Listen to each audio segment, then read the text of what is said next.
جو ہے ان کو حملے پاکستان میں ہو رہے ہیں تو ہم کیسے کنٹرول کر سکتے ہیں. پھر اس میں جب دوسرے دن تقریباً بریک ڈاؤن ہوئی, تیسرے دن تو بالکل ایسا لگ رہا تھا کہ کچھ ہو رہا ہے, لیکن پھر خبر آئی کہ جی تیسرے دن بھی کچھ نہیں ہوا. چوتھے دن دونوں سائڈ سے اعلانی جنگ ہو گئے. افغانستان سائڈ سے خبر آئی پہلی کہ اگر افغانستان پہ دوبارہ حملہ ہوا کابل پہ تو ہم اسلام آباد کو ہائڈ کریں گے. تو یہاں سے پاکستان سائڈ سے خاص کر ہمارے جو وزیر دفاع ہے خواجہ آصف صاحب, اس نے دوبارہ اور بڑے خطرناک بیان دیے. خواجہ آصف صاحب نے اور عطا طاہر صاحب نے بھی یہی الزامات لگا دیے کہ جو مذاکرات میں تھے اس میں افغان سائڈ جو تھا وہ کوآپریٹ نہیں کر رہے تھے, وہ گول پوسٹ چینج کر رہے تھے. 4-5 دفعہ جو ہے ایگریمنٹ تک پہنچ گئے, لیکن کابل کی انٹرونشن سے جو ہے وہ دوبارہ مذاکرات جو ہے وہ دوبارہ شروع ہو جاتے اور آخر میں ناکام ہوئے. کبھی یہ خبر آ جاتی کہ افغان سائڈ جو ہے وہ تحریری معاہدہ یعنی ریٹن معاہدے کے لیے تیار نہیں ہے. آخر میں یہ خبر آئی کہ پاکستانی ڈیلیگیشن جو ہے وہ ایئرپورٹ کی طرف چلی گئی ہے اور اس کے ساتھ ہی افغان ڈیلیگیشن بھی جا رہی ہے کہ پھر قطر اور اس نے انٹروین کیا ترکی نے. لیکن ایک اہم خبر جو تھی وہ یہ تھی کہ یہ انٹرونشن دوحہ جب فون کیا گیا اور دوحہ میں موسٹ پرابیبلی یہ کہا جا رہا ہے کہ یہ جو فائنل معاہدہ جو ہوا ہے یہ امریکہ کی انٹرونشن سے ہوا ہے, کیونکہ امریکہ نے دونوں کو خاص کر افغان سائڈ کو بھی بتا دیا کہ کچھ نہ کچھ اس طرح نہیں جانا ہے, ایٹ لیسٹ یہ جو جنگ بندی ہے یہ تو جاری رکھنی چاہیے اور آگے میکینزم کے لیے جو ہے وہ بات چیت کے حوالے سے یہ بھی وہ ضروری ہے کہ اسی حوالے سے بھی بات چیت آگے بڑھے. اسی طرح بریک ڈاؤن جو ہے یہ اس میں وہ اس کے خلاف تھے. تو خیر دوبارہ بیٹھ گئے اور تقریباً گھنٹے 2 گھنٹے کے درمیان یہ جو 3 لائن والی معاہدہ ہے یہ سامنے آ گیا, جس میں ایک تو کنسلیڈیٹ کیا گیا کہ یہ جو جنگ بندی ہے یہ جاری رہے گی, لیکن جو دوسرا سیکشن ہے بلکہ تیسرا جو ہے وہ بڑا اہم ہے. اس میں یہ کہا گیا کہ 6 نومبر کو ہم دوبارہ بیٹھیں گے, مذاکرات کریں گے اور مذاکرات میں جو ہے ہماری کوشش ہوگی کہ ایک میکینزم جو ہے وہ اور ایسی میکینزم جس میں ہم انشور کرے کہ امن قائم ہو دونوں سائڈ پہ, افغانستان میں بھی اور پاکستان میں بھی. لیکن اس میں سب سے اہم پوائنٹ جو ہے وہ ٹی ٹی پی کا ہے. یہ پورا جو سلسلہ ہے خواہ وہ لڑائی کا ہے, خواہ وہ مذاکرات کا ہے, خواہ وہ کابل پہ حملے کا ہے, خواہ وہ جلال آباد پہ حملے کا ہے, خواہ وہ افغانستان کندہار والا, خواہ وہ پاکستان پر جو حملے کا ہے افغان حکومت کی طرف سے, اس میں ایک ایلیمنٹ ہے وہ ٹی ٹی پی. اب افغان طالبان کے لیے یہ بھی بہت مشکل ہے کہ موجودہ حالات میں وہ ٹی ٹی پی کے خلاف کوئی ایکشن لے, کیونکہ ٹی ٹی پی کے یہ 6-7 ہزار فائٹرز ہے, ان کی ایک ورتھ ہے, اس میں کوئی شک نہیں. اور میرے خیال میں دونوں کو ریئلائز کرنا پڑے گا کہ یہ ایک تھریٹ ہے. جتنے بھی سڑن کا جو تجزیہ کار ہے ڈیورنگ دا لاسٹ 1 ویک جن سے میں نے باتیں کی تو زیادہ تر یہی کہہ رہے تھے کہ افغان طالبان کے لیے بھی ان کے خلاف فوری کارروائی کرنا ممکن نہیں ہے. اس سے ہو سکتا ہے جنرل انعام صاحب نے کہا کہ ہو سکتا ہے اگر ٹی ٹی پی کے خلاف کارروائی کی گئی تو یہ اپنی حکومت جو ہے اس سے ہاتھ دھو سکتے ہیں. اس طرح سمیع یوسفزئی سے جب میں نے 2 دفعہ انٹریکشن کیا, آپ لوگوں نے اس کے پوڈ کاسٹ جو پشتوں میں رہے وہ آپ لوگوں نے سنے ہوگے, وہ بھی ہے کہ طالبان کے لیے جو ہے ایک تو ان کے فٹ سولجرز یا ایک جذباتی ان کا ایک لنک ہے, اور یہ ممکن نہیں ہے کہ ایک سائڈ پہ القاعدہ اس کے اگر ٹی ٹی پی کے خلاف ایکشن لیا گیا تو ہو سکتا ہے کہ یہ کسی اور گروپ میں شامل ہو جائے. پھر ودن طالبان جو مختلف گروپس ہے ان کا بھی ہے, تو ایک ہے کہ ایک سمپیتھیٹک ویو پاکستان کو بھی تھوڑا سا ہارڈ نہیں آنا چاہیے, تھوڑا سا ادر آپشنز بھی سامنے رکھنی چاہیے, ایک آپشن نہیں, کیونکہ one solution is always not a solution, it is a part of the problem. تو ایک اور آپشن بھی ہونا چاہیے. تو یہ اچھا ہوا کہ مذاکرات کو جاری رکھنے پہ اتفاق ہوا, اور اب یہ بات ہو رہی ہے کہ 6 نومبر کو اسی میکینزم پہ بات ہوگی. اور یہاں تک کہا گیا میرے خیال میں آئی ڈونٹ نو کہ یہ بھی کسی معاہدے میں ہوا ہوگا یا نہیں, کہ اگر وائلیشن کی گئی تو جرمانہ عائد کیا جائے گا. ابھی جرمانہ کیا ہوگا, پیسے ہوں گے یا کسی اور صورت میں ہوگا کہ کس طرح آپ جرمانے کو امپوز کر, قطر یا ترکی یا امریکہ کوئی جرمانہ امپوز کر سکتا ہے یا نہیں. لیکن بہرحال جو ہوا ہے ٹھیک ہوا ہے. اس وقت جو فتح ہے وہ دونوں سائڈ کی میں سمجھتا ہوں, پاکستانی عوام کی اور افغان عوام کی, کہ لڑائی جو ہے وہ تھم گئی ہے. لیکن اس دوران ایک اور اچھی خبر آئی, وہ یہ ہے کہ تحریک طالبان پاکستان کے حملوں میں کافی کمی آئی ہے گزشتہ 4-5 دنوں سے.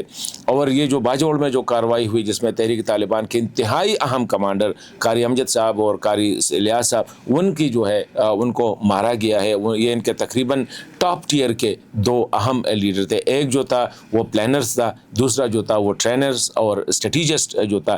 اور یہ مطلب ہے کہ مفتی نور ولی صاحب کے انتہائی قریبی جو ہے کمانڈرز سمجھے جاتے ہیں.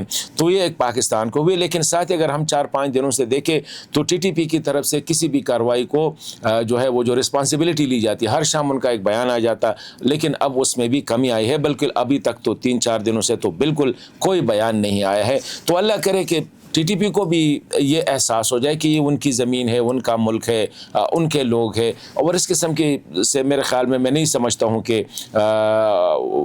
دونوں ممالک جو ہے, جس طرح القاعدہ کی وجہ سے طالبان کی پہلی عمارت جو ہے ہاتھ سے چلی گئی تھی اور پھر دوبارہ 20 سالہ جنگ کا آغاز ہوا تھا, تو اللہ نہ کرے کہ اب ٹی ٹی پی کی وجہ سے کوئی ایسی ہو جائے کہ پاکستان افغانستان کے درمیان لڑائی اور اس میں جو ہے ادھر ملک کو یا پاکستان کو نقصان ہو جائے یا افغانستان کو نقصان ہو جائے. تو میرے خیال میں اس سے بچنے کے لیے مفتی نور ولی صاحب ہو یا دیگر ہو, ان کی بھی رسپانسبلٹی بنتی ہے کہ کس طرح ان حالات سے نکلا جائے. تو یہ ایک بڑی اہم ہے. ساتھ ہی ایک اور بات جو میں کہنا چاہ رہا ہوں وہ یہ ہے کہ کیا یہ جو معاہدہ ہو جاتے تو کیا اس پہ عمل درآمد ہوگا یا نہیں. میرے خیال میں قبل از وقت ہے کہ اگر میں کہوں کہ نہیں ہوگا. لیکن اگر ہم دیکھیں امریکہ اور طالبان کے درمیان 20 مہینے ڈائلاگ چلتی رہی, ایک معاہدہ ہوا, افغان طالبان نے اس پہ کتنا عمل کیا, کیا انکلوسیو گورنمنٹ بنائی گئی, کیا اپوزیشن کے ساتھ رویہ نرم کیا گیا, کیا خواتین کے ساتھ ان کا رویہ نرم ہے, کیا دیگر جو انسانی حقوق کے حوالے سے اس نے جو وعدے کیے تھے, یا یہ جو تاکہ افغانستان کی سرزمین کسی دوسرے ملک کے خلاف استعمال نہیں ہوگی, کیا ان پہ عمل کیا گیا یا نہیں. اسی طرح اگر ٹی ٹی پی یعنی یہی دونوں ایک ہے, تحریک طالبان پاکستان, تحریک طالبان افغانستان, یہ تقریباً ایک ہی آرگنائزیشن ہے, بیعت بھی کی ہے. دوسری سائڈ یہ ہے کہ افغان طالبان کی یہ بھی ایک پوائنٹ ہے کہ جس گروپ نے آپ کی بیعت کی ہے امیر صاحب کی, اس کی حفاظت بھی امیر صاحب کی ذمہ داری ہے. تو بہت سے چیزیں ہیں, لاٹ آف پرابلمس ہے اس پورے سیناریو میں. لیکن میں سمجھتا ہوں کہ اب موقع آیا ہے کابل اور اسلام آباد کے لیے کہ حالات کو ذرا ٹھنڈے دل سے جو ہے حالات کو نزاکتوں کو سمجھے, اور بجائے اس کے کہ جمپ ٹو دا وار اس پہ یہ نہ کرے, کیونکہ بہت سی غلطیاں ہو گئی ہے اب یہ گزشتہ ہفتہ 10 دن میں. میں نہیں سمجھتا ہوں کہ جو ہم افغانوں کے بارے میں جو ہمارے بعض سیاسی رہنما باتیں کرتے ہیں طالبان کے بارے میں کرے. ٹھیک ہے, طالبان نمک حرام ہوں گے, طالبان نے نمک کھایا ہوگا, طالبان کو آپ نے سپورٹ کیا ہوگا, لیکن انٹائر افغان پاپولیشن کو دشمن بنانا, ان کے بارے میں ایسی باتیں کرنا, یہ بالکل غلط بات ہے. کیونکہ دیکھیں, دشمنی پاکستانیوں کی افغانوں کے ساتھ نہیں ہے, دشمنی ہے طالبان اور گورنمنٹ آف پاکستان, کیونکہ وہ سپورٹ کر رہے ہیں. ابھی سارے افغان جو ہے وہ تو طالبان کے ساتھ نہیں ہے. آلریڈی اگر آپ دیکھیں تو 50% جو خواتین ہیں ان کے ساتھ تو طالبان کا رویہ ایسا ہے کہ میرے خیال میں افغانستان میں ایک بھی خاتون ایسی نہیں ہوگی جو طالبان کو سپورٹ کرے گی. تو 50% تو یہ چلے گئے, باقی رہ گئے 20-25% یہ جو تاجک, ازبک, ہزارہ, احمق, بلوچ وغیرہ ہے, ان کے اپنے گلے شکوے ہیں طالبان سے. تو اگر 50% وہ کر دے, باقی بچتے ہیں 5-10%. 5-10% میں جو ہے میرے خیال میں 2-3% پاپولیشن ایسی ہوگی جو سپورٹ کرے گی. باقی یہ جو سپورٹ آ رہی ہے یہ غصے سے آ رہی ہے. مطلب یہ ہے کہ ظاہری بات ہے کہ ایک ملک پہ جب حملہ ہوتا ہے تو اندرونی طور پر جو بھی ہو, لیکن یہ ہر ایک سٹیزن کی رسپانسبلٹی ہوتی ہے کہ as a citizen of that country, شہری کی حیثیت سے ان کا ملک ہوتا ہے تو دل ان کا دھکتا ہے. تو میں سمجھتا ہوں کہ اس میں بھی ہمیں احتیاط برتنی چاہیے, اور پاکستان کو اسپیشلی جو دوست ممالک ہے ان کو انگیج کرنا چاہیے کہ یہ مسئلہ جو ہے اس کو کس طرح فہم و تفہیم سے حل کیا جا سکے. اور اہم بات جو آخر میں کہنا چاہ رہا ہوں وہ یہ ہے کہ لیٹس تھنک کہ اس کا اور کیا حل ہو سکتا ہے. ابھی خیبر پختونخوا میں ایک جرگہ ہو رہا ہے, امن کے حوالے سے سیاسی لیڈرشپ مل رہی ہے. میں سمجھتا ہوں کہ سیکیورٹی کو بھی ادھر جانا چاہیے, کیونکہ سیکیورٹی لیڈرشپ کو تاکہ ان کو صحیح صورتحال کا اندازہ ہو. یہ امائی دین سے جو گزشتہ روز فیلڈ مارشل صاحب ملے ہیں, اچھی بات ہے ملنا, لیکن ان سے ان کو صحیح صورتحال کا اندازہ بالکل نہیں ہو سکتا ہے. نہ یہ امائی دین ان کو کچھ بتا سکتے ہیں, نہ ان کی یہ ٹریننگ ہوئی ہے. ان کا تو اپنا ایک طریقہ کار ہے جو پرانے زمانے صدیوں سے آ رہا ہے, اس طرح قبائلی مشران جو ہوتے ہیں. تو میں سمجھتا ہوں کہ let's think, let's sit together.